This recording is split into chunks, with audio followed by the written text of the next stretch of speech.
Now the formalities underway. Let's get the conference started properly. I don't intend to speak about remigration. You'll get the why and the how from plenty other people here today. But it would be remiss of me to state that no other political party has the courage or the foresight to organise an event such as this, to do so publicly, and to pull together the voices you're going to hear today. There's some prominent people who promote remigration here today, serving in state parliaments.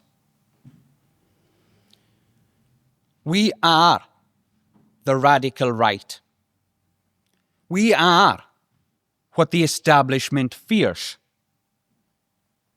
We're staunch nationalists, presenting something positive for our people in a sensible manner that is capable of winning the hearts and minds of our beleaguered people.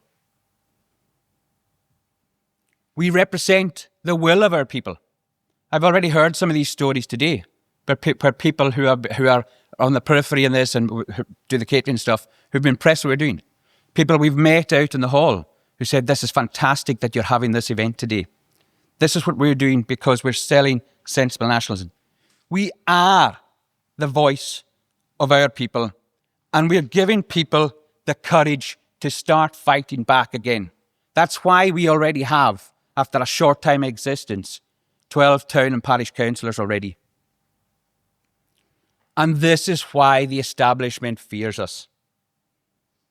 We have the power to influence our people in a way nobody else has bothered to do in my lifetime.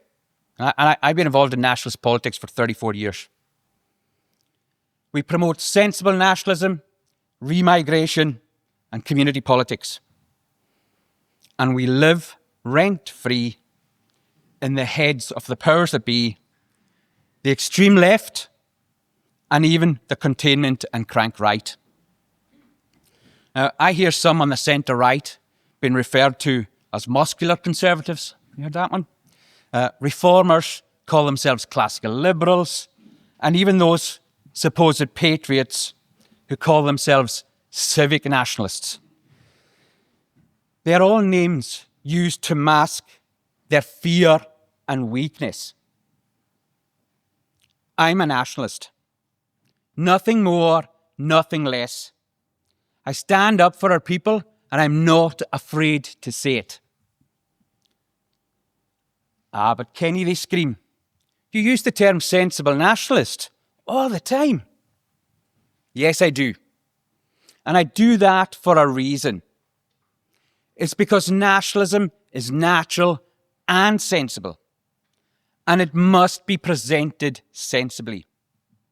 Far too many cranks and bad actors try to distort what nationalism is and present it as something vulgar and ultimately something repulsive to the good people of this nation. They make it harder for us to win the hearts and minds of our people. They make it more difficult for us to become a mass movement and take power and control of this nation. I don't fear the smears thrown at me by the left or the right.